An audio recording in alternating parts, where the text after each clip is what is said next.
అందరికీ జై భీమ్. నేను Rajesh Mahasena. Welcome to Mahasena media.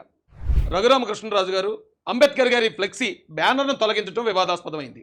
ఈయన దాని గురించి మాట్లాడడానికి ఒక ప్రెస్ మీట్ పెట్టారండి. ప్రెస్ మీట్లో మాట్లాడారు. ఆయన చెప్తున్నాను కదండి, ఆయన ఈ బ్యానర్లో విషయంలో ఇన్వాల్వ్ అవ్వడం అనేది చిన్న తప్పు. ఆయనే స్వయంగా వెళ్ళి బ్యానర్ పేకడం అనేది దానికన్నా కాస్త పెద్ద తప్పు. ఆ బ్యానర్ ఇదే చేసేటప్పుడు చుట్టుపక్కల జనాన్ని పెట్టుకుని ఏదో ఒక గొడవకి ఒక వర్గం మీదకి వెళ్ళినట్టు వాళ్ళ చప్పట్లు కేరింతలు కొట్టించడం దానికన్నా ఇంకా కాస్త పెద్ద తప్పు. దానికన్నా ఆయన ఇప్పటిదాకా మాట్లాడిన మాటలోనే చూడండి, మతాలకి ఇది రెండు మతాలు, మా దేవుడు మీ దేవుడు, మీ దేవుడిని మేము అంటున్నామా మా దేవుడిని అన్నారని ఈ డివిజన్ తీసుకొచ్చే మాటలో దానికన్నా పెద్ద తప్పు. అంతకన్నా పెద్ద తప్పు ఆయన మళ్ళీ ప్రెస్ మీట్లో మాట్లాడారండి. అంతకన్నా పెద్ద తప్పు. ఎందుకు ఇంత చిన్న బ్యానర్ విషయాన్ని ఇలా స్టెప్ బై స్టెప్ ఇక్కడ దాకా ఎందుకు తీసుకొచ్చేద్దాం నాకు అర్థం లేదు రఘురామరాజు గారు. ఎందుకంటే గతంలో గర్భపరి విషయంలో ఇదే జరిగింది. ఒక్క బలరామరాజు గారు అనే వ్యక్తి చేసిన పనికి తెలుగుదేశం పార్టీ మీద దళితులు అందరూ రివర్స్ అయిపోయారు. చక్కగా వాడుకున్నాడు జగన్ ఆ రోజున. ఇప్పుడు కూడా మళ్ళీ అదే పరిస్థితి. అక్కడ ఏమి విషయం లేదు. నిజంగా ఎస్ఐపీలో ఉన్నారు, ఏదైనా తప్పు చేశారు, చట్టపరంగా చర్యలు తీసుకోండి. మీరు అధికార పార్టీ ఎమ్మెల్యే, ఒక బ్యానర్ అక్కడి నుంచి తొలగించాలంటే మీరు జస్ట్ ఫోన్ కాల్తో అయిపోద్ది.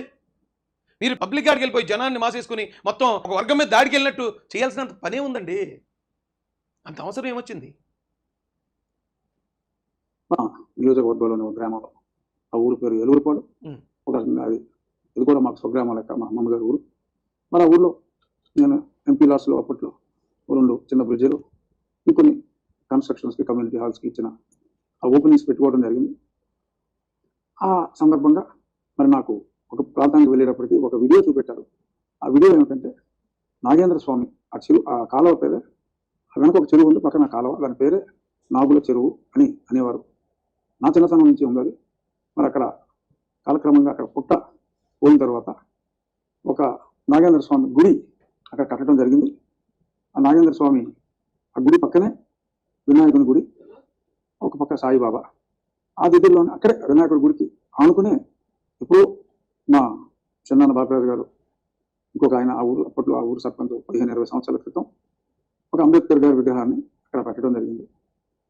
ఇప్పుడు ఈ నాగేంద్ర స్వామి విగ్రహాన్ని పూర్తిగా కవర్ చేస్తూ అంబేద్కర్ సెంటర్ అని ఒక పెద్ద ఫ్లెక్సీ పెట్టి ఈ కొంత వినాయకుడు విగ్రహం కూడా ఆక్రమించేలా రెండు ఫ్లెక్సీల మధ్యన మీరు తొలగించింది అంత పెద్ద ఫ్లెక్సీ అండి. త్రిపుల్ ఆర్ గారు పెద్ద ఫ్లెక్స్ అన్నారు, నిజమండి?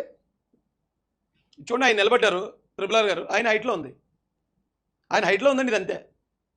జస్ట్ ఈ ఏముంటుంది సైజ్, ఏమై ఉంటుందండి ఇది 4:3 సైజ్ అటండి. 4:3 సైజులో పెట్టిన చిన్న బ్యానర్ అండి అది, అంతే. దాన్ని పెద్ద ఫ్లెక్స్, అది అంబేద్కర్ గారి ఏరియాని వాళ్ళు పెట్టేయడానికి ట్రై చేశారు అనేది మీరు మాట్లాడడం ఎందుకో బాగలేదు సార్. ప్రజలకి దాన్ని ఇలాగా మనం పోర్ట్రేట్ చేయడం అనేది అది ఎందుకో కరెక్ట్ కాదు అనిపిస్తుందండి నాకు. వాళ్ళు కట్టి అక్కడికి ఆగల, నేను వచ్చే ముందు కావాలని ఆ నాగేంద్ర స్వామి పుట్ట మీద ఇద్దరు వ్యక్తులు, వాళ్ళ రిలీజియన్ హిందూస్ కాదు, అక్కడ కూర్చుని సిగరెట్లు కాలుస్తూ, ఇద్దరు వ్యక్తులు ఆ పుట్ట మీద కూర్చుని సిగరెట్లు కాలుస్తున్నారటండి. వాళ్ళిద్దరు రిలీజియన్ హిందువులు మాత్రం కాదటండి. హిందువులు కాదని కూడా చెప్తున్నారు ఆయన. అంటే మాట మీకు వినిపిస్తుందో లేదని మళ్ళీ చెప్తున్నాను నేను. వేరే వాళ్ళు ఎవరైనా ఆ తాడు చేస్తే ఒప్పుకోం, ఎవడు దమ్ముంటాడో రండి అని మాట్లాడుతూ మరి వాళ్ళ సిగరెట్లు కాల్చిన ఆ వీడియో చూసిన తర్వాత ఏం చేస్తారు? ఇది చూడండి, ఈ ఫ్లెక్స్ ఎంత చిన్నదో ఇది బ్యానర్. అయితే బ్యానర్ సైజ్ చూడండి. ఇవి వీళ్ళిద్దరు ఉన్నట్టండి అక్కడ సిగరెట్లు కాలుస్తూ ఎవడొస్తాడో రెండరా చూసుకుందాం అని వాళ్ళిద్దరు అక్కడ కూర్చొని ఉన్నారని గౌరవ ఉండి ఎమ్మెల్యే రఘురామకృష్ణరాజు గారు చెప్తున్నారండి.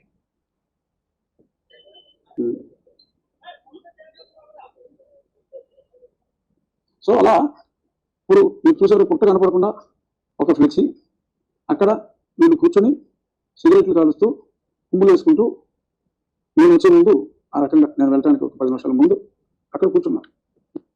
అయితే నిజంగా వాళ్ళు అంత రౌడీలు అంటారా? అంత పెద్ద రౌడీలు అంటారు వాళ్ళు? ఇదిగోండి వెళ్ళి వాళ్ళిద్దరండి. నాకు తెలిసి ఈయనకి 75 నుంచి 80 సంవత్సరాలు ఉంటాయి. ఈ పక్కన ఉన్న ఆయనకి, ఈ పక్కన ఉన్న ఆయన కూడా ఆల్మోస్ట్ ఫేస్ కనిపించట్లేదు, కానీ ఆయన బాడీ స్ట్రక్చర్ ఈయన కూడా తక్కువ 75 నుంచి 80 సంవత్సరాలు ఉంటాయి. అంటే ఇద్దరు వృద్ధులు. వాళ్ళిద్దరు ఆడ కూర్చుని ఏదో కబుర్లు చెప్పుకుంటూ వాళ్ళు కాలుస్తున్నారు, అది వాస్తవమే. కానీ దాన్ని రఘురామరాజు గారు, త్రిపుల్ ఆర్ గారు, దాన్ని అక్కడ ఉన్న దళితులే అది చేస్తున్నారు. అది కూడా అక్కడున్న నాగేంద్ర స్వామి ఆలయాన్ని ఎవడొస్తాడో చూస్తాం అని చెప్పి దీనికి అడ్డుకట్టి అక్కడ ఇద్దరు రౌడీలు, అంటే ఇది ఛత్రపతి సినిమాలో వాడు ఇలా గీత గీసి కాటరాజు ఈ గీత ఎవడు దాడతాడో చూస్తున్నాడు అక్కడ జీప్లో కూర్చొని ఉంటాడు, అలా కూర్చున్నాడు అన్నారండి ఆయన. ఎందుకు సార్ ఇంత ఇలాగా? మళ్ళీ వాళ్ళిద్దరూ హిందూస్ మాత్రం కాదని మళ్ళీ పర్టికులర్గా అంటే మతాల మధ్యలో విద్వేషం రేపే ఆ మాటలో గెలిచిన ఒక ఎమ్మెల్యేకి, అది కూడా 40 సంవత్సరాల చరిత్ర కలిగి తెలుగుదేశం పార్టీ అన్ని కుల మతాల ఆశీస్సులతో ఎదుగుతున్న ఈ తెలుగుదేశం పార్టీలో ఉన్న ఎమ్మెల్యే గారు అలా ఎందుకు మాట్లాడాల్సి వచ్చిందండి అసలు? ఈయన హ్యాండ్ అండి ఇది. ఈ హ్యాండ్ చూడండి, కాశీతాళ్ళు. ఏ క్రిస్టియన్ అండి కాశీతాళ్ళు అన్ని కాశీతాళ్ళు కట్టుకునేది? రఘురామరాజు గారు క్రిస్టియన్ మీరు అసలు కాదే కాదు, అసలు అది హిందువే కాదన్నారు. మరి హిందూ కాదంటే ఏ క్రిస్టియన్ కట్టుకుంటాడు, ఏ ముస్లిం కట్టుకుంటాడు, లేకపోతే ఇక్కడ ఏమైనా సిక్కులు జైన్లు ఎలాగా లేరు ఇక్కడ? ఆ కాశీతాడు చేతి నిండా అన్ని కాశీతాళ్ళు కట్టుకునేది ఎవరు చెప్పండి పోను మీరు. ఎందుకు సార్ ఇలాగా? ఇదంతా మీరు ఏదో తెలియకైతే చేయట్లేదు. అంటే అక్కడ జరిగిన పొరపాటుని సరిదిద్దడానికి అయితే ఓకే, సర్లే పొరపాట్లు ఎక్కడైనా జరుగుతాయి. బ్యానర్ విషయం అనేది బ్యానర్ అక్కడి నుంచి తీసి మరో చోట పెట్టడం అనేది అంత పెద్ద నేరం కాదు. కానీ దాన్ని ఆనుకుని జరుగుతున్న పరిణామాలు, దాన్ని ఆనుకుని మీరు మాట్లాడుతున్న మాటలో కులాల మధ్యలో మతాల మధ్యలో ఇది విద్వేషాలు క్రియేట్ చేసేలాగా ఉన్నాయి సార్. ఒక అధికార పార్టీలో ఉన్న ఎమ్మెల్యే గారికి అసలు ఈ అవసరం ఎందుకు వచ్చింది? అయితే ముఖ్యులు అక్కడ ఆగుతాను అనుకున్నారు, మరి ఏమిటో ముందు బస్ కట్టి అక్కడ పుట్టింది. అలాగా మనం ఎవరినైతే దేవుడిగా భావిస్తామో వాళ్ళని అవమానపరిస్తే మనకి చూకమంటుంది. అలాగే అక్కడికి రాకుండా పూర్తిగా గుడిని మూసి పుట్టను మూసి అక్కడ ఎవరు ఈ తాడిపి లోపలికి వెళ్తారు. అసలు ఈ సెంటర్ అంతా మేము ఒక అంబేద్కర్ సెంటర్గా పెట్టి, అది పబ్లిక్ రోడ్ ఫోరం సెంటర్గా పెట్టి అసలు ఇవన్నీ తీసేస్తామని చెప్పి అవహేళనగా ఎవరండి వీళ్ళిద్దరేనండి? ఇది 80 సంవత్సరాల ముసలోళ్ళు, ఇది అంతా అంబేద్కర్ సర్కిల్ చేసేస్తాం, ఇక్కడ ఉన్న గుళ్ళు గిళ్ళు అన్నీ తీసేస్తామని ఈ 85 సంవత్సరాలు ఉన్నాయి ఈ ముసలోళ్ళు ఇద్దరు ఉన్నారండి. దానికి ఒక ఎమ్మెల్యే గారుగా మీరు చర్యలు తీసుకున్నారా? ఏంటి సార్ ఇది? ఆయన అంటే విపరీతమైన అభిమానం, గౌరవం ఉన్నాయి. మనం గాంధీ గారిని, నెహ్రూ గారిని అప్పట్లో, అలాగే అంబేద్కర్ని కూడా గౌరవించుకుంటున్నాం. ఎన్నో విగ్రహాలు ఎన్నో చోట్ల అంబేద్కర్ గారికి పెట్టారు. మేము ఎక్కడికైనా సరే దండలు వేసుకుంటాం, వెళ్తాం. వీ పొలిటీషియన్స్ అంత గౌరవంతో ఉంటే మరి అంబేద్కర్ గారికి మేము వచ్చే గౌరవం వారు హిందూ దేవుళ్ళకి ఎవరా గౌరవం ఇవ్వకల్లా? ఎవరు అక్కడ హిందూ దేవుళ్ళకి గౌరవించలేదండి. ఇప్పుడు అంబేద్కర్ గారికి హిందూ దేవుళ్ళకి ఎందుకు పోటీ పెట్టారు సార్ మీరు? ఇప్పటి వరకు ఇందాక వీడియోలో క్రిస్టియన్స్ అన్నారు, క్రిస్టియన్స్ వచ్చి శ్రీరాముడి విగ్రహం మీద దాడి చేశారని మరొకటి అన్నారు. ఇప్పుడేమో అంబేద్కర్ గారు మేము గౌరవిస్తున్నాం కాబట్టి హిందూ దేవుళ్ళకి మీరు గౌరవించండి అని. వీళ్ళిద్దరూ ఏమైనా ఈక్వల్ కాంపిటేటర్లు అండి? అయినా అక్కడ జరిగిన విషయం వాళ్ళు చేసిన తప్పు ఏంటండి? బ్యానర్ కట్టారు, ఓకే, ఆ బ్యానర్ మీకు అడ్డొచ్చింది, ఆ బ్యానర్ మీరు తీసేశారు. దానికి హిందూ దేవుళ్ళకి గౌరవించట్లేదు మీరు, మమ్మల్ని గౌరవించరా మీరు? అంత పెద్ద పెద్ద మాటలు ఎందుకు సార్ అక్కడ? ఇలాగా సిగరెట్లు కాలుస్తారా? గట్టు మీద పొట్ట మీద కూర్చుని, పొట్ట పక్కన ఉన్న గట్టు మీద కూర్చుని సిగరెట్లు కాల్చి ఉమ్ములేస్తారా? పైగా ఈ తాడు దాటి మీరు ఎవరో ఎలా వస్తారో తప్పండి. ఎందుకంటే మీలాంటి పెద్దలు మరీ అంత దారుణంగా మాట్లాడదు సార్. వాళ్ళిద్దరూ 80 సంవత్సరాలు దాటిన ముసలోళ్ళు. ఆ ముసలోళ్ళు అక్కడే కాదండి, ఎక్కడ కూర్చున్నా కాల్చేస్తారు వాళ్ళు. అలాంటి ఇద్దరు ముసలోళ్ళని తీసుకొచ్చి వాళ్ళనేమో అంబేద్కరిజానికి అంబేద్కరిస్టులకి యాడ్ చేసి అటునుంచి అటు మళ్ళీ క్రిస్టియన్స్ అని చెప్పి అటునుంచి అటు మళ్ళీ వాళ్ళు పెద్ద రౌడీలు, ఇక్కడ బ్యానర్ కట్టి ఎవడొస్తాడో రెండులో చూసుకుందాం. ఆ వయసులో వాళ్ళకి అసలు ఓపిక లేదు సార్. వాళ్ళు కూర్చుని కలుతున్నారా, పైకి లేయడానికి 10 నిమిషాలు పడుతుంది వాళ్ళిద్దరికీ. లేదా ఒకరికొకరు సాయం ఇచ్చుకొని లేసే మనుషులు వాళ్ళు. అలాంటి వాళ్ళని చూపించి మీరు కంప్లీట్గా అంబేద్కర్ గారిని, కంప్లీట్గా ఎస్సీలని, కంప్లీట్గా క్రిస్టియన్స్ని ఎలాగా మీరు విమర్శిస్తారు సార్? మీరు తప్పు జరిగిందనుకోండి, నేను ఒప్పుకుంటాను. ఇప్పుడు ఎవరైనా ఒక పాస్టర్ ఆ బైబిల్ నోటి పెట్టుకుని జనాలను మోసం చేస్తాను అనుకో, మీరు తిట్టండి, నేను సపోర్ట్ చేస్తాను. నేను అలా సపోర్ట్ చేసి నేను కూడా కొంతమందిని తిట్టాననే కొంతమంది పాస్టర్లను వ్యతిరేకిస్తాను. ఇప్పుడు ఆ పివి సునీల్ కుమార్ అనే ఒక దళిత వ్యక్తి, అతను ఒక అధికారి అయ్యాడు, అతను మీ పట్ల అన్యాయంగా ప్రవర్తించాడు, నేను మీకేగా సపోర్ట్ చేశాను. నా కులం అనుకుని నేనేమో అతనికి సపోర్ట్ చేయలేదే. తప్పు చేస్తే అవడానికి తప్పు అన్నామండి. మీరేంటి సార్ అప్పుడే మేమని మాట్లాడేశారు? అప్పుడే క్రిస్టియన్స్ అంటున్నారు. ఏమంటే మీకు తెలియదేమో. ఇది చూడండి మీటింగ్, పాస్టర్ల చూపు తెలుగుదేశం వైపు, రాజేష్ మహాసేన ఉండి మాజీ ఎమ్మెల్యే గారు రామరాజు గారు ఆధ్వర్యంలో మీటింగ్ జరిగితే మీ ఉండిలో వచ్చి పాస్టర్లందరికీ తెలుగుదేశం పార్టీకి ఎందుకు ఓటేలు చెప్పానండి నేను. పాస్టర్లందరినీ మీటింగ్ ఎందుకు వస్తారు చెప్పండి? ప్రతిపక్షంలో ఉన్న పార్టీకి అక్కడ పక్కన జగన్ వదిలేసి మీరు ఏమన్నారు మాడుతుంటే జగన్ క్రిస్టియన్స్ అని మమ్మల్ని తీసుకెళ్ళి జగన్ కంటకడుతున్నారు. అక్కడ 400 మంది ఉండి నియోజకవర్గ పాస్టర్లు తెలుగుదేశం పార్టీ మీటింగ్ వచ్చి ఎందుకు కూర్చుంటారండి? అరే ఇదేంటండి, మేము మిమ్మల్ని అభిమానిస్తున్నప్పుడు, మీకు ఓట్లు వేస్తున్నప్పుడు మీరు ఎలాగ మమ్మల్ని ద్రోహులుగా చూపిస్తారు సమాజానికి? ఏం పాపం చేశాం సార్ మేము? నిలబడమని చెప్పలే. ఎటు మంచి ఉంటే అటే మంచి, ఎటు సత్యం ఉంటే చూడండి, ఆ సత్యం ఈ చివరి నుంచి చివరి దాకా చాలా పెద్ద హాల్, అది ఆ హాల్ పేరు నిలబడుతున్నాను అని నేను నమ్ముతున్నాను. దాదాపు 400 మంది వచ్చారండి మీ ఉన్న నియోజకవర్గంలోనే. పాప రామరాజు గారికి ఎలాగ సీట్ రాలేదు, ఆ సీట్లో మీరే పోటీ చేశారు. సో వాళ్ళ ఓట్లన్నీ మీకే వేశారండి. 400 మంది పాస్టర్లో జగన్మోహన్ రెడ్డి ఆయన చేసిన పరిపాలన నచ్చక ఆయన వదిలొచ్చి మీకు వేసారు ఓట్లు. అలా ఓట్లు వేసిన వాళ్ళని కూడా ద్రోహులుగా ఎలా మాడతాం సార్ మనం? ఎందుకు ఇప్పుడు ఏమైనా ఎలక్షన్ ఉందా పోనీ? ఇప్పుడు ఈ టైప్ ఆఫ్ రాజకీయం ఎందుకు ముందుకు తీసుకొచ్చారు? అని చెప్పి తాళ్ళు కట్టేస్తారా అక్కడికి రానివ్వకుండా? ఇదేం న్యాయం? సో తాళ్ళు కట్టేశారు, అక్కడికి రానివ్వకుండా తాళ్ళు కట్టేశారు, దారి లేకుండా తాళ్ళు కట్టేసి ఇందాక నుంచి ఆయన అదే అంటున్నాడండి. బాబు రౌడీలు, ముసలి రౌడీలు మీ ఇద్దరు పక్కన ఉండండి అలాగా. ఇదిగోండి, ఇది ఇక అంబేద్కర్ గారి స్టాట్యూ అండి. ఇక పక్కనే నాగేంద్ర స్వామి ఆలయం ఉంది. ఇక్కడేమో మెట్లు ఉన్నాయి, పైకి రైలింగ్ ఉంది అంబేద్కర్ గారి దగ్గరికి వెళ్ళడానికి. ఇక్కడ నాగేంద్ర స్వామి చూడండి, ఇలా రోడ్డుకి ఫేస్ చేసి లేరైనా. రోడ్డుకి ఫేస్ చేసి ఉంటే ఖచ్చితంగా బ్యానర్ కట్టడం అనేది పొరపాటే. ఆయన ఎటు ఫేస్ చేసి ఉన్నాడంటే ఇటు నుంచి ఇలా అటువైపు ఏమో వినాయక టెంపుల్ ఉంది, వినాయక టెంపుల్కి ఫేస్ చేసి ఉన్నారు ఆయన. వినాయక టెంపుల్కి ఫేస్ చేసిన మనం ఎప్పుడన్నా దేవుడి దగ్గరికి వెళ్ళినాం, నాకు తెలిసిందని చెప్తున్నాడు ఆచారం. నాకు ఎక్కువ హిందూ ఆచారాలు తెలియవు, కానీ దేవుడి దగ్గరికి ఎప్పుడు వెళ్ళినా ఆయనకి డైరెక్ట్గా ఫేస్ టు ఫేస్ వెళ్ళడం అనేది తెలుసు, కానీ ఆయన పక్క నుంచి దారి ఉండటం అనేది ఎప్పుడు నేను ఎక్కడ వెళ్ళలేదండి. ఏమండి, ఇది అక్కడ సిచ్యువేషను. అయితే ఇలా బ్యానర్ ఎక్కడ కట్టారు? ఇక అంబేద్కర్ గారి స్టాట్యూ ఇక్కడ ఉంది కదా, నాగేంద్ర స్వామికి ఇతను వెనకాల ఉన్నాడు చూడండి. ఈయన ఇలా ఫేస్ చేసి ఉన్నాడు, ఈ బ్యానర్కి ఇక్కడ కట్టారు ఇలాగా. సో ఇక ఈ పక్క నుంచి దారి ఉంది చూడండి, ఈ పక్క నుంచి దారి, ఈ దారిలోంచి ఎలాగెళ్ళి దర్శనం ఇలా చేసుకుంటారట, ఇక్కడి నుంచి వెళ్తారటండి. ఇది అసలు దారే కాదు, నాగేంద్ర స్వామి ఆలయానికి వెళ్ళే దారే కాదు. కానీ నాగేంద్ర స్వామి ఆలయానికి వెళ్ళే దారిని వీళ్ళు బ్యానర్తో మూసేసి ఎవడొస్తాడో రెండురా చూసుకుందామని 285 సంవత్సరాలు రౌడీలు కూర్చొని ఉన్నారు అన్నారు రాఘరామరాజు గారు. ఇది అసలు దారే కాదండి, ఇది దారి కాదని అంత ఖచ్చితంగా నేను ఎందుకు చెప్తున్నాను తెలుసండి? దానికి కూడా నా దగ్గర ఒక ఆధారం ఉంది. చూడండి, అదే ప్లేస్, ఆ దారి ఎక్కడైతే ఉందో అక్కడ కరెక్ట్గా వినాయకుడి లైటింగ్ కూడా పెట్టారు. అంటే అది దారి కాదండి, ఇలా వెళ్ళరు ఎవరు భక్తులు, ఇలా భక్తులు వెళ్ళరు కాబట్టే అక్కడ వినాయకుని లైటింగ్ కూడా పెట్టారు. ఒకవేళ ఇది దారి అయితే ఈ దారి మూసేస్తారండి వాళ్ళు. వినాయక టెంపుల్ ఎవరైతే ఆర్గనైజర్స్ ఉన్నారో వాళ్ళు ఇక్కడ దారి మూయరు కదా. అరే అక్కడ పెట్టకండి, ఆ నాగేంద్ర స్వామి టెంపుల్కి వెళ్ళే దారిది, దాన్ని ఎలా మూసేస్తారని అడుగుతారు కదా. అది దారి కాదండి. దారి ఎక్కడంటే ఈ పక్కన ఈ అమ్మ నించుంది చూడండి, ఈ అమ్మ వెనకాతల నుంచి డైరెక్ట్గా ఇలా వెళ్తే డైరెక్ట్గా అక్కడ ఉంది దారి. సేమ్ ఇలా బ్యానర్ కూడా ఇదే ప్లేస్లో పెట్టారు. ఎక్కడైతే లైటింగ్ బోర్డు పెట్టబడిందో అక్కడే వాళ్ళు బ్యానర్ పెట్టారు. ఓకే, నచ్చలేదు.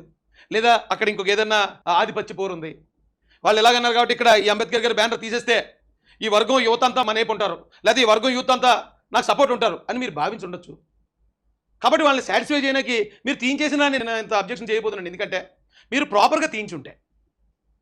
కానీ వాళ్ళ ఈగోని సాటిస్ఫై చేయడం కోసం ఆ వర్గానికి, ఒక అమాయకమైన వర్గం మీద మరొక అమాయకమైన వర్గానికి హేట్రేట్ పెంచేశారు మీరు వెళ్ళి.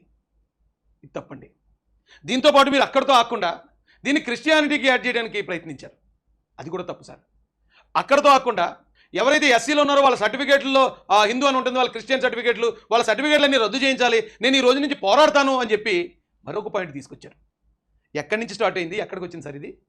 చిన్న బ్యానర్ ఇష్యూ దగ్గర నుంచి ఈ రాష్ట్రంలో ఉన్న ఎస్సీలు మతం మారిపోయి ఎస్సీ సర్టిఫికేట్లతో ఉన్నారు, వాళ్ళందరూ సర్టిఫికేట్లు రద్దు చేయించాను నా దగ్గర క్లోజ్ చేసాడు ఆయన ప్రెస్ మీట్. ఎందుకు సార్ మేము ఏం పాపం చేసామండి?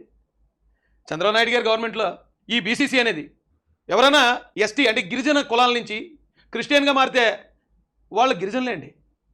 బీసీ కులాల నుంచి ఎవరైనా క్రిస్టియన్గా మారితే అంటే ఇప్పుడు రజకులు కానీ, నాయ బ్రాహ్మణులు, అగ్నికుల క్షత్రియులు, ఇలా ఎవరైనా సరే, యాదవులు కానీ, శెట్టి బల్జలు కానీ ఎవరైనా సరే వాళ్ళు క్రిస్టియన్గా మారితే వాళ్ళ క్యాస్ట్ బీసీనండి. ఓసీలో ఉన్న వాళ్ళు ఎవరైనా సరే క్రిస్టియన్లు, ఓసీలో చాలామంది క్రిస్టియన్స్ ఉన్నారు, వాళ్ళు ఏ కులం నుంచి, కాపు కులం నుంచి క్రిస్టియన్ అయితే ఆయన కాపే, కమ్మ కులం నుంచి క్రిస్టియన్ అయితే ఆయన కమ్మే, రెడ్డి కులం నుంచి, రాజు కులం నుంచి, బ్రాహ్మణులే చాలా. అసలు ఈ భారతదేశ చరిత్రలో మొట్టమొదటి క్రిస్టియానిటీ తీసుకుంది బ్రాహ్మణులు, కేరళ బ్రాహ్మిన్స్.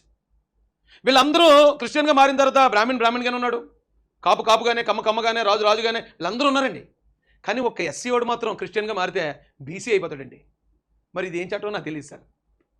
అందరికీ లేని రూలు ఒక ఎస్సీలే, పోనీ ఎస్సీ ఎస్టీలు ఇద్దరికీ లేదండి. మళ్ళీ పోనీ ఎస్సీ ఎస్టీలు ఇద్దరికి రిజర్వేషన్లు ఉన్నాయి కాబట్టి అందుకే వాళ్ళకి పెట్టారంటానికి లేదు. ఎస్టీలకి ఎస్సీలాగే రిజర్వేషన్లు ఉన్నాయి, కానీ వాళ్ళకి లేదు ఈ రూలు. ఒక్క ఎస్సీలు మరి ఏం పాపం చేసాము సార్ మేము? కాబట్టి ఇప్పుడు మీరు ఈ దేశంలో ఉన్న రూల్స్ని తొంగలో తొక్కి ధనాలు దోచుకుని కుంభకోణాలు చేసి విదేశాలు పారిపోతున్న ఎంతోమంది, ఈ దేశాన్ని నాశనం చేసి ఎంతోమంది ఉంటే వాళ్ళందరి విషయాన్ని పట్టించుకొని మీరు ఒక ఎస్సీ ఓడు మాత్రం ఆ రిజర్వేషన్ పొందేస్తున్నాడు, ఆయన చర్చికి వెళ్తున్నాడు, దాని మీద ఫోకస్ చేయండి అంటున్నారు. చూడండి సార్, సూపర్ సార్ మీరు. అయితే చంద్రబాబు నాయుడు గారి గవర్నమెంట్లోనూ దీని మీద తీర్మానం జరిగిందండి అసెంబ్లీలో. ఇది కరెక్ట్ కాదు, ఏ కులానికి వెళ్ళింది ఒక కులానికి ఉండడం అనేది రాజ్యాంగబద్ధం కాదు, అది రాజ్యాంగానికి వ్యతిరేకంగా తీసుకొచ్చారు, దాన్ని మేము ఖచ్చితంగా దాన్ని రద్దు చేయమని అసెంబ్లీ తీర్మానం చేస్తున్నామని గౌరవ నారా చంద్రబాబు నాయుడు గారు చేసి పంపించారండి. అలాగే తర్వాత వచ్చిన జగన్ రెడ్డి కూడా చంద్రబాబు నాయుడు గారిని చూసి ఆయన కూడా చేసి పంపించాడండి. గతంలో రాజశేఖర రెడ్డి గారు కూడా చేసి పంపించారండి. అంటే ఈ రాష్ట్రం సంపూర్ణంగా నమ్ముతుందండి మతం మారితే కులం మారదని. ఈ రాష్ట్ర అసెంబ్లీలు తీర్మానం చేసేయండి. అలాంటి దాన్ని పట్టుకుని ఈ రోజున రఘురామరాజు గారు వచ్చి ఎవరైతే కుర్రల పేర్లు చెప్పారండి అక్కడ, రంజిత్ జోసఫ్ అటండి, ఆ ఇద్దరు అక్కడ ఎవరికో వ్యతిరేకంగా నిలబడ్డారు. వాళ్ళ హక్కుల కోసమో లేకపోతే వాళ్ళ కమ్యూనిటీ వాళ్ళ జాతి కోసమో వాళ్ళ జాతి మీద జరుగుతున్న అణిచివేత కోసమో వాళ్ళిద్దరు స్ట్రాంగ్గా నిలబడ్డారండి. అందుకని దేశంలోనే ఎక్కువ కాంటాక్ట్స్ ఉన్న రఘురామరాజు గారు వాళ్ళిద్దరిని ఫోకస్ చేశారండి. ఇద్దరు సామాన్యుల్ని, ఉండి నియోజకవర్గంలో ఏలూరుపాడు అనే చిన్న గ్రామంలో ఉన్న ఇద్దరు సామాన్యమైన ఎస్సీ యువకుల్ని రఘురామకృష్ణరాజు గారు అనే ఒక మాజీ ఎంపీ మాజీ ఎమ్మెల్యే గారు టార్గెట్ చేశారు. సరే చేయండి సార్, ఏం జరుగుతుందో చూస్తారని మీరు అన్నారు. సరే మీరు ఏం చేస్తారో చూడడానికి మేము కూడా వెయిట్ చేస్తున్నామండి. అక్కడ కట్టిన తాడుని నేను తొలగించాను. Nothing wrong. ఇప్పుడు అవమానం జరిగిన చోట, హిందూ దేవుడికి అవమానం జరిగిన చోట, రానివ్వని చోట వాళ్ళు బ్యానర్లు కట్టి తాళ్ళు అడ్డం కట్టేసి మా దేవాలయానికి మమ్మల్ని రానివ్వకుండా ఎవరు అడ్డొస్తారో ఎవరు రానివ్వకుండా పదే ఇప్పుడు కూడా ఈయన ఈ ప్రెస్ మీట్ ద్వారా కూడా అక్కడ జరిగిన దాన్ని రెండు మతాల మధ్యకి ఆపాదించేసి ఒక మతాన్ని కంప్లీట్గా డిఫేమ్ చేసేసి మరొక వర్గానికి సమాజానికి మొత్తం దోషులుగా దుర్మార్గులుగా చూపించేస్తున్నాడండి ఆయన. నాకు అది నచ్చలేదు. అక్కడ నిజంగా ఎవరైనా ఇద్దరు కుర్రలు ఏమైనా రూడ్గా, నేను ఎస్సీలందరూ మంచోళ్ళని చెప్పట్లేదు, ఎస్సీలందరూ ఒకలా ఉంటారని కూడా చెప్పట్లేదు. ఎందుకంటే అక్కడ ఫ్లెక్స్ కాదండి, నా బర్త్డేకి ఫ్లెక్స్ పెడితే అప్పనపల్లి కదా, అప్పనపల్లి అనే గ్రామం ఎక్కడ కోనసీమలో, అక్కడ ఉన్న వైసీపీ ఎస్సీలు నువ్వు రాయేష్ బ్యానర్ పెట్టో, మేము మీ ఫ్యామిలీతో ఇంకేం పెట్టుకొని పోవన్నారట. మేము ఎవరి కోసం అయితే పని చేస్తున్నామో వాళ్ళు కూడా మమ్మల్ని చీకొడతారండి. వాళ్ళ కోసం పనిచేసే వాళ్ళే చీకొడతారు, అవమానిస్తారు, బూతులు చేస్తారు, అన్నీ చేస్తారు వాళ్ళు. అందుకని నేను అందరూ ఒకలా ఉంటారని చెప్పట్లే.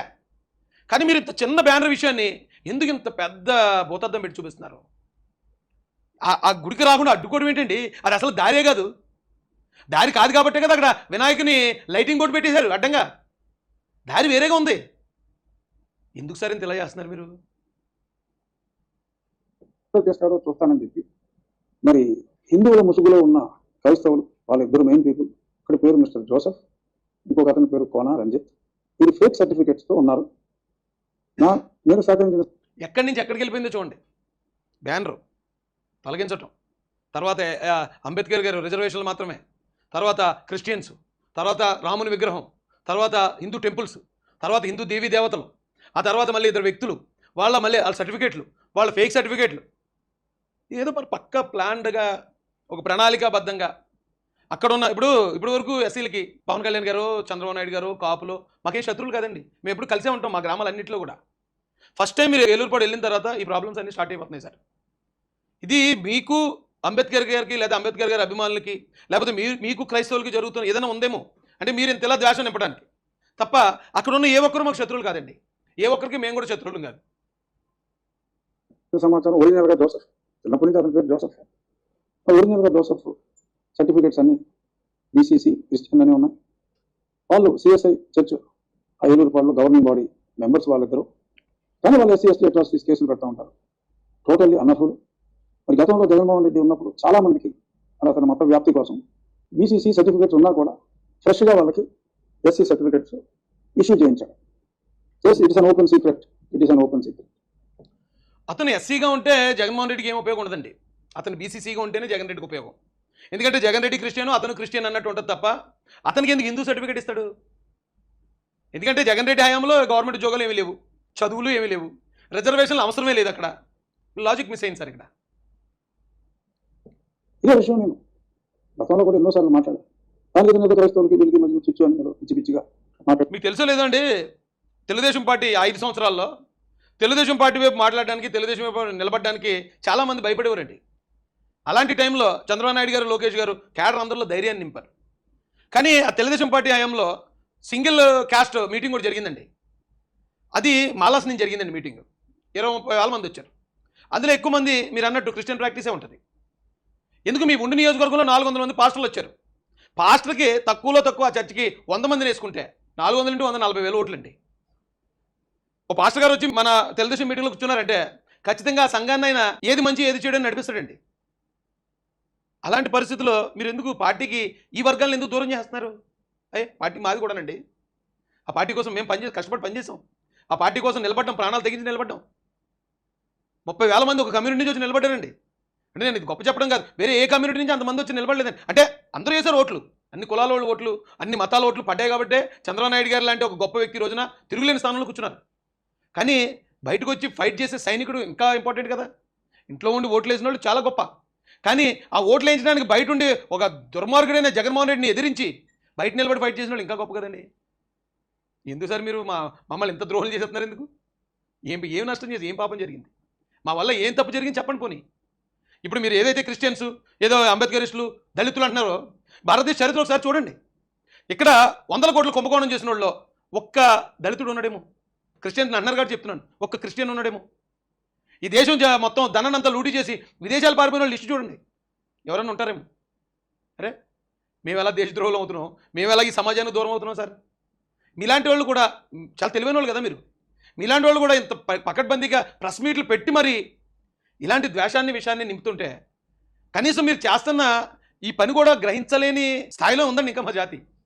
మా మీద జరుగుతున్న కుట్రలేండి మాకు తెలీదు, మాకున్న శత్రువు ఎవడో మాకు తెలీదు, మా మిత్రుడు ఎవడో మాకు తెలీదు. అలాంటి పరిస్థితిలో ఉన్న ఒక కమ్యూనిటీని వీలైతే జాలిపడాలి, వాళ్ళ డెవలప్మెంట్కి ఏదైనా ఉపయోగపడే పనులు చేయాలి మీలాంటి వాళ్ళు. అరే అంత బలహీనల మీద మీ ప్రతాపం. కింద కేసులు పెట్టి నన్ను సంపాదించాడు. ఇప్పుడు మరి ఇద్దరు క్రైస్తవులు మరి ఈ రకంగా జేమ్స్ అనే ఒక నిజమైన క్రైస్తవుని అడ్డం పెట్టుకుని మాట్లాడుతున్నారు. I got a complaint today.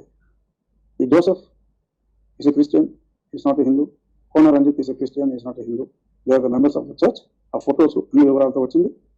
I'm writing a letter to MRO to reverify about the membership in the church. చర్చిలో మెంబర్ల కింద ఉన్న తర్వాత 30-40 కేసులు ఉన్నవాళ్ళు, మర్డర్ కేసులు ఉన్నవాళ్ళు, రేపులు చేసిన వాళ్ళు ఎమ్మెల్యేలు అయిపోవచ్చు, మంత్రులు అయిపోవచ్చు, మా జగన్ రెడ్డిలా ముఖ్యమంత్రి కూడా అయిపోవచ్చు.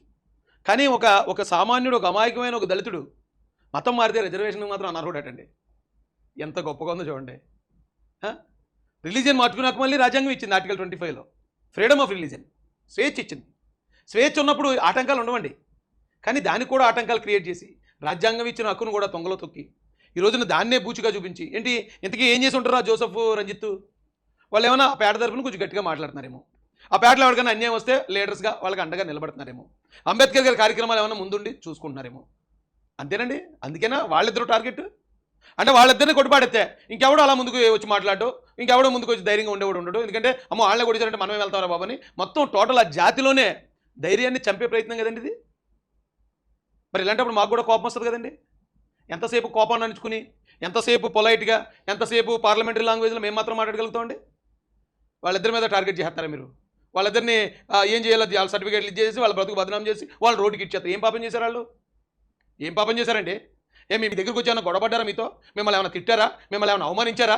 లేకపోతే వాళ్ళు అక్కడ ఏమైనా దొంగతనాలు చేశారా? దోపిడీలు చేశారా? రేపులు చేశారా? ఏం చేశారు? ఏమీ చేయకుండా ఆధిపత్యాన్ని కట్టుబడుతుంటే చేస్తారా? చేయండి. మీరు వాళ్ళని ఏం చేస్తారు? మీరు చేయండి సార్. మీరు చేసి వాళ్ళిద్దరిని రోడ్డుకి ఇచ్చి మాకు చూపించండి. ఎందుకంటే మాకు కూడా బుద్ధి రావాలి కదా, మాకు సిగ్గు రావాలి కదా. మేము ఎవరిని నమ్ముతున్నామో, ఎవరిని ఇష్టపడుతున్నామో, ఎవరిని గౌరవిస్తున్నామో మాకు కూడా బుద్ధి వచ్చి మాకు సిగ్గు రావాలంటే మీరు అలాగే చేయండి సార్. అరే నేను కాదండి, నేను క్రిస్టియన్ కాదు అంత కుదరదు. So Christians they are ineligible. వారికి ఎస్సీ ఎస్టీ అట్రాసిటీ కేసులు పెట్టే అర్హత లేదు.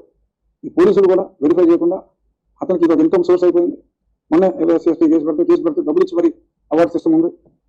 ఇన్కమ్ సోర్స్ అండి ఎస్సీ కేసులు అంటే ఎంత ఎంత కించపరిచి మాట్లాడకూడదు, ఎంత అవమానించాలో అంత అవమానించారు సార్ మీరు.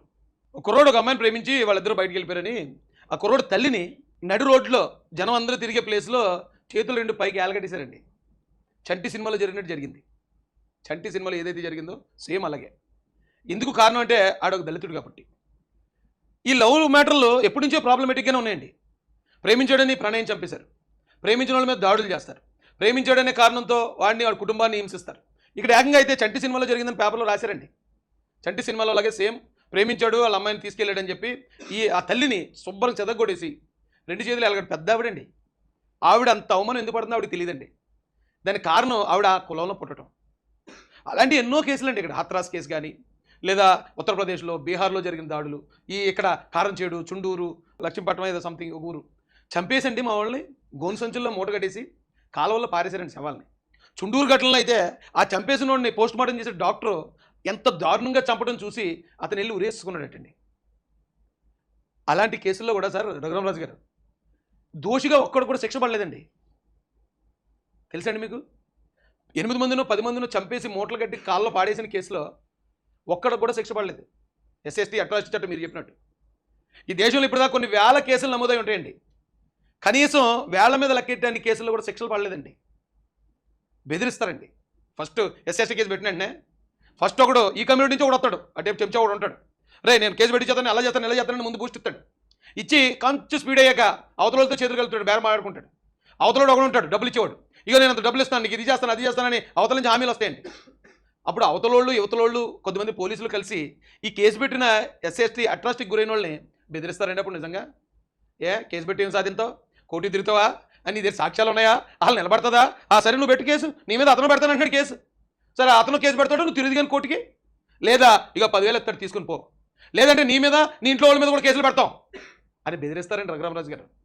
ఎస్ఎస్టీ కేసులు అంటే ఎవరో 10 మంది పనికి మాలిన వాళ్ళు డబ్బుల కోసం కేసులు పెట్టారని ఎస్సీలందరూ అలాగ ఉండరండి. చాలామందికి న్యాయం జరగట్లేదండి. న్యాయం జరగకుండా ఎంతో హింసకు గురవుతున్నారండి ఎస్ఎస్టీ కేసుల్లో. అంత హింసించి, అంత బెదిరించి, అవసరమైతే పోలీసులు కూడా కొద్దిమంది, అందరూ అనట్లేదండి, కొద్దిమంది కూడా బెదిరించి ఎఫ్ఐఆర్ అవ్వకుండానే ఇతరులు ఏం చేస్తారండి. ఒకవేళ అప్పటికీ కాదని ఎవడన్నా ముండో నిలబడ్డాడు అనుకోండి, ఎవరో త్రిమూర్తుల గారి కేసులో నిలబడినట్టు, సాక్షులు చచ్చిపోతారండి, కేసు పెట్టిన వాళ్ళు చచ్చిపోతారండి, అయినా శిక్ష మాత్రం పడదండి. 28 సంవత్సరాలు అయిందండి ఆ కేసులో. త్రిమూర్తుల గారి కేసులో మొన్న శిక్ష పడింది 28 సంవత్సరాలకి. ఈలో బాధితులు చచ్చిపోయారు. మీరు ఎస్ఎస్టీ కేసులు పెట్టి డబ్బులు దండుకుంటారు, డబ్బులు అవార్డు కోసం ఎస్ఎస్టీ కేసులు పెడుతున్నారంటారండి.